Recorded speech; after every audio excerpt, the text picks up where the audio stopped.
Marcaré mi contribución a un análisis de la situación cultural de América Latina hoy, que por supuesto incluye la dimensión religiosa, teniendo muy en cuenta la caracterización tan acertada que da el Papa Francisco de la actual crisis sociocultural global en su encíclica Laudato Si. Allí cita la obra de Romano Guardini, El ocaso de la Edad Moderna, e indica el paradigma tecnocrático moderno como la raíz humana de esa crisis única, al mismo tiempo ecológica y social. Ese es el paradigma dominante en nuestros tiempos, pero está dando signos de haber llegado al límite. El Santo Padre afirma que se trata, cito, de un modo de entender la vida y la acción humana y por consiguiente la cuestión del sujeto, que contradice la realidad hasta dañarla. En estas breves reflexiones, primeramente describiré algunos síntomas de ese daño causado a la realidad que alcanza ya su extremo, sobre todo según se sufre en nuestra América. Luego, en un segundo paso, indicaré cómo, de hecho, la realidad reacciona, creando posibilidades emergentes de un nuevo paradigma sociocultural más humano y más conforme al Evangelio. Para el creyente es Dios quien nos primerea, haciendo surgir semillas de un futuro posible, más equitativo, justo y humano. Semillas que debemos saber cuidar, cultivar, hacer crecer y madurar. Pues el mismo Francisco nos recuerda que el ideograma chino para crisis combina sabiamente los signos que significan peligro y oportunidad. Constituye un desafío para nuestra libertad poder zafarnos del altísimo riesgo que hoy corremos, aprovechando la ocasión propicia, el riesgo, la ocasión propicia para una verdadera conversión ecosocial integral y una revolución cultural. Primero, la crisis y el paradigma tecnocrático. Laudato Si vincula estrechamente este paradigma moderno, homogéneo y unidimensional, con la cuestión del sujeto, cuando asevera, cito, en él se destaca un concepto del sujeto que progresivamente en el proceso lógico-racional abarca y así posee el objeto que se halla fuera. Ese sujeto se despliega en el establecimiento del método científico, con su experimentación, que ya es implícitamente técnica de posesión, dominio y transformación. Es como si el sujeto se hallara frente a lo informe, totalmente disponible para su manipulación. Hasta ahí la cita. Por consiguiente, no se trata de recibir o cultivar lo que la realidad de la naturaleza, de los otros seres humanos, nos ofrece como en épocas anteriores, sino de poseer, extraer y dominar, estrujando hasta el límite y más allá del límite, dice el Papa, tanto a la Madre Tierra como a nuestros semejantes. Lo plantea Kant en su concepción del sujeto trascendental que pone al ser del que dispone, y lo critica Heidegger bajo la figura del Gestell, que podemos traducir como la posición con mayúscula, detrás de la cual opera la voluntad ilimitada de poder.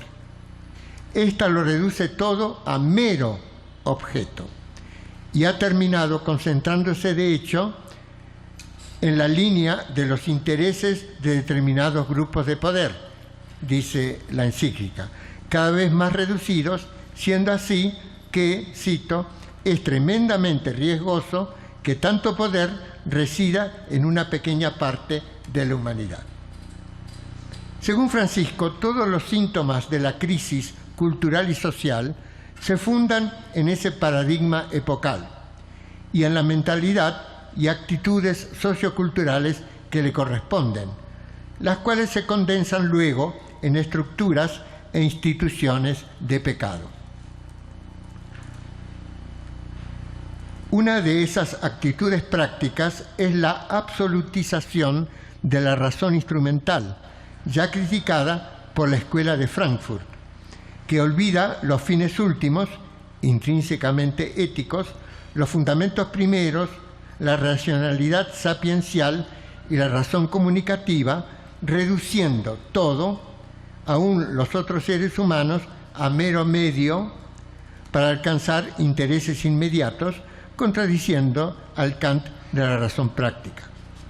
De modo que así se tiende, cito, a constituir la metodología y los objetivos de la tecnociencia en un paradigma de comprensión, por lo tanto cultural, que condiciona la vida de las personas y el funcionamiento de la sociedad.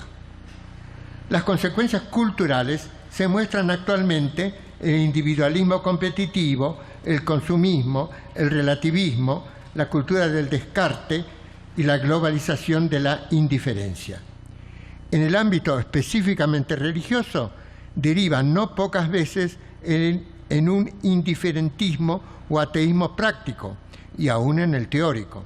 En el secularismo, el fetichismo del dinero y o del poder, el nomadismo y cuentapropismo religiosos, de una religiosidad individualista y a la carta, etc. Todo eso se da también entre nosotros, en América Latina, a pesar de la resistencia que, como diré, le ofrece la genuina religión del pueblo. En resumen, el antropomorfismo desviado de la modernidad ha dejado lugar a un estilo de vida desviado, que está provocando el fin de los tiempos modernos en el mundo global, incluyendo América Latina, que vivió en gran parte una modernidad dependiente. Segunda parte, signos emergentes de un posible nuevo paradigma. Cuando el Papa Francisco en Laudato Si evoca una deseable cultura ecológica integral, tiene en cuenta sus distintas facetas al decir, cito, debería ser una mirada distinta, un pensamiento, una política, un programa educativo, un estilo de vida y una espiritualidad que conformen una resistencia ante el avance del paradigma tecnocrático. Pues bien, en el párrafo siguiente constata, cito, que la liberación del paradigma tecnocrático reinante se produce de hecho en algunas ocasiones y enumera algunas de estas. Por lo tanto, constata que esa superación no es imposible. Por lo contrario, la atribuye a la resistencia de lo verdaderamente humano ante lo inhumano del modelo cultural predominante. Por ello afirma, cito, la auténtica humanidad, que invita a una nueva síntesis, parece habitar en medio de la civilización tecnológica, casi imperceptiblemente, como la niebla que se filtra bajo la puerta cerrada. ¿Será una promesa permanente, a pesar de todo, brotando como una obstinada resistencia de lo auténtico? Hasta ahí la cita. Pero como la misma encíclica lo atestigua, no solo se trata de mera resistencia, sino de brotes o semillas ya reales de un mejor futuro posible, aunque todavía no de tendencias predominantes. Según mi opinión, ellas se están dando tanto en las prácticas sociales como en la dimensión teórica de las ciencias, contribuyendo así a un nuevo pensamiento, como dice Franz Rosenzweig. Usando la terminología del concilio, dichos brotes se pueden denominar signos de los tiempos, en especial en su sentido teologal, como señas de la presencia y los planes de Dios, porque en Gaudium et Spes 4 y 44 son signos de los tiempos, es decir, histórico-pastorales. Pero como dice Sobrino, en Gaudium et Spes 11 se habla de signos de la presencia y los planes de Dios. Por lo tanto, en un sentido teologal que asume el sentido histórico-pastoral. Y como ya lo dije, de acuerdo al lenguaje de Bergoglio, son consecuencia de que Dios nos primerea. Dios nos está siempre primereando, ya que la iniciativa de novedad histórica la tiene siempre el Señor. Además, hay elementos característicos de la modernidad, como son el humanismo, en anhelo de libertad, igualdad, fraternidad, la mentalidad democrática, el ethos de los derechos humanos, que predisponen ya la cultura a la superación del paradigma tecnocrático a partir de lo humano más profundo que subyace en cada hombre y mujer y en la sociabilidad humana. 2.1. Gérmenes de un nuevo paradigma cultural en las prácticas sociales. Yo formo parte del grupo Farrell, interdisciplinar de doctrina social de la Iglesia, y el último libro que sacamos es sobre Laudato Si, pero el penúltimo es sobre la posibilidad de un nuevo paradigma. Y bueno, está relacionado con lo que allí expresa el grupo Farrell y también con el artículo que allí yo publiqué. Esos nuevos brotes se están dando en el nivel global y en particular en América Latina. Suponen un cambio de mentalidad y de actitudes que implican una subjetividad colectiva, activa, de la sociedad civil como distinta del Estado y del mercado, la cual se autoorganiza para procurar logros de bien común. Adela Cortina, la filósofa española, la caracteriza por la búsqueda y la lucha por intereses que, aunque pueden ser también propios, son universales y universalizables, como lo son los de la verdad, la justicia, la equidad, el medio ambiente saludable o el rechazo de la impunidad, la discriminación y la violencia, por ejemplo, de género, etc. Ese fenómeno acontece en todas las dimensiones humanas, desde la económica, social y política hasta la estrictamente cultural y religiosa. Entre los penúltimos, los fenómenos estrictamente culturales, porque mi tema es sobre todo el tema cultural y religioso, se puede mencionar en América Latina, por ejemplo, el teatro popular comunitario.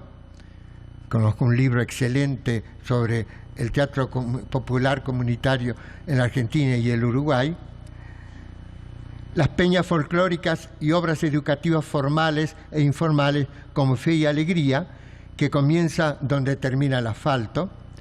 En el ámbito religioso surgieron comunidades eclesiales de base, círculos bíblicos populares, grupos carismáticos, tanto evangélicos como pentecostales católicos, distintas expresiones de piedad, espiritualidad y mística populares, y la toma de conciencia de estas últimas y la teología de la liberación, considerada no tanto como disciplina académica, sino como movimiento de base, sobre todo religioso, pero también general, de modo que la fuerza histórica de los pobres se sitúa hoy no tanto en el nivel político, partidista, sino en el ético, sociocultural y religioso, según lo señala Pablo Richard en un artículo de hace unos años. Con respecto a los movimientos populares, de los que carecen de alguna de las 3 T, tierra, techo y trabajo, ha dicho el Papa Francisco que son artistas y poetas, es decir, creadores de cultura, así como también los llama protagonistas y hacedores de historia, es decir, sujetos comunitarios activos de cultura y de historia. Hacedores de historia, dice. Pedro Trigo descubre con acierto en esos fenómenos sociales emergentes un nuevo imaginario cultural, distinto tanto del status quo, que para mí se identifica con el paradigma arriba analizado, como también distinto del imaginario revolucionario de los años 70. Hizo alusión a lo que dijo en el Escorial 2 sobre la cotidianeidad. En resumen,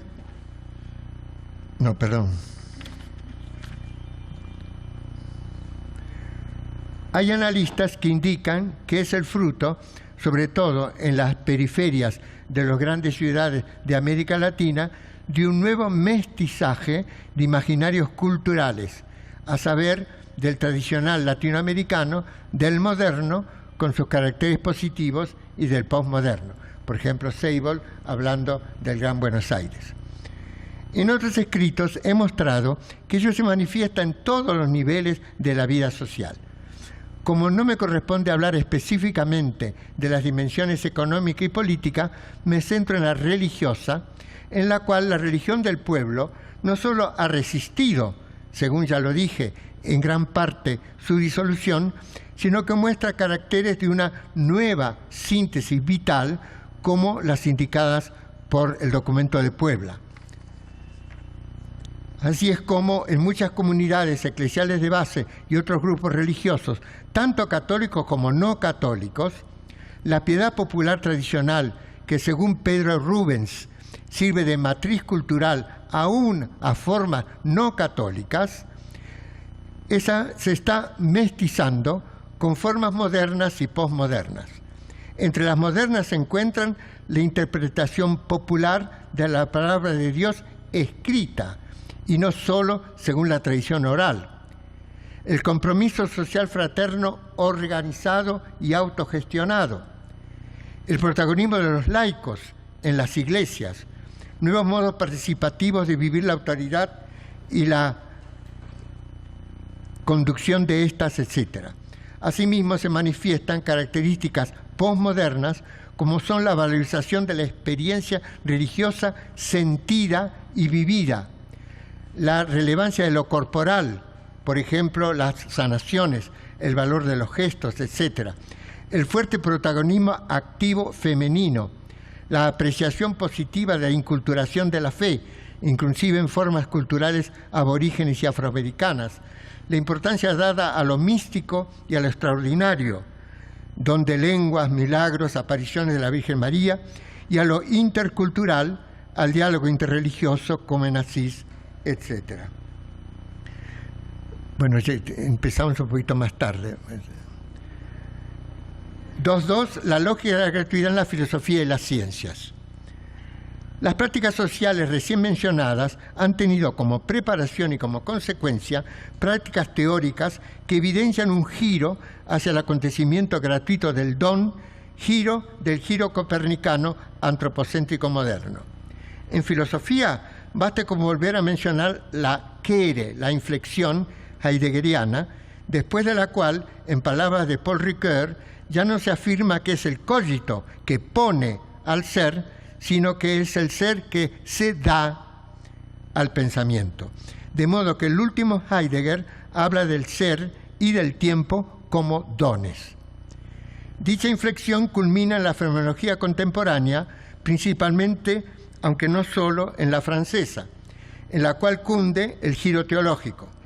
Sirvan como ejemplo la fenomenología de la religión de Bernhard Welte y sus discípulos, en especial Klaus Hemmerle, la alteridad ética de Emmanuel Levinas, la hermenéutica fenomenológica de Ricoeur, la fenomenología de la vida de Michel Henry, la acontecimentalidad de Claude Romanov y, sobre todo, la fenomenología de la donación como lo más originario, según Jean-Luc Marion.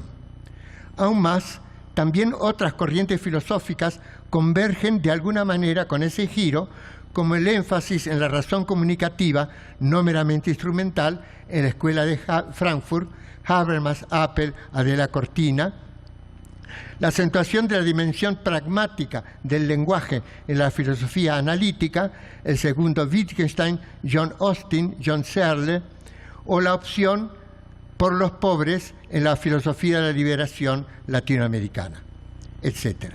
En las ciencias duras, como la física cuántica, la gratuidad se manifiesta en el lugar que en ellas hoy ocupan el acontecimiento imprevisible y gratuito, el indeterminismo, las leyes estadísticas y las probabilidades emergentes. En las ciencias humanas, notemos que el mismo Benedicto XVI nombra en Caritas y Veritate los enfoques de la economía civil y de la economía de comunión, respectivamente a Stefano Zamagni y a los focolares, sobre todo con Luigino Bruni. En ciencias económicas, a cuya racionalidad la interpretan hoy algunos según la razón comunicativa, Peter Ulrich en Suiza, o el factor C, Luis Raceto en Chile. Pero algo parecido ha acontecido también en otras ciencias sociales, como la antropología cultural, con Marcel Mauss y su escuela, la sociología del amor de Luc Boltanski, o en ciencia política, la recomprensión comunicativa del poder y de la racionalidad política después de Hannah Arendt, que se contrapone y complementa a Max Weber, que más bien tenía una comprensión estratégica del poder. Por consiguiente, tanto en la praxis social como en la científica parece estar aconteciendo el surgimiento de un nuevo paradigma cultural más abierto al humano y más conforme a lo cristiano. No son tendencias dominantes, como decía antes, sino que son semillas de futuro, signos de emergencia. Podríamos hablar con Enrique Dussel de una transmodernidad, que yo llamaría emergente, cuya emergencia desafía a nuestra libertad. Muchas gracias. Ya regresamos con Congreso Internacional Medellín 50 años después.